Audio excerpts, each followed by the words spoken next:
মালতী সবজিগুলো ঝুড়িতে নিয়ে ঘরে যায়। দিন দিন বর্ষার তেজ যেন বেড়েই চলেছে।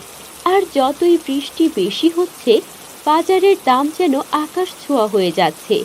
গ্রামের সবাই বিপাকে পড়ে যায়। এভাবেই কেটে যায় বেশ কয়েকদিন।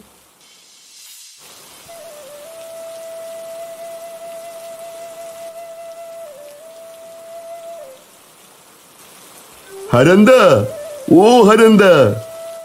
গিন্নি, তোমরা খেয়ে নাও, বাইরে কে আবার ডাকছে শুনে আসি।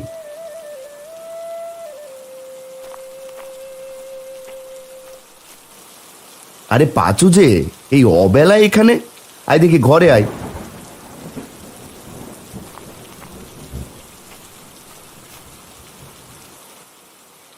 কি রে পাচু, কি হয়েছে? তোর মুখখানা এমন মলিন হয়ে আছে কেন? হারান্দা, কি করবো গো,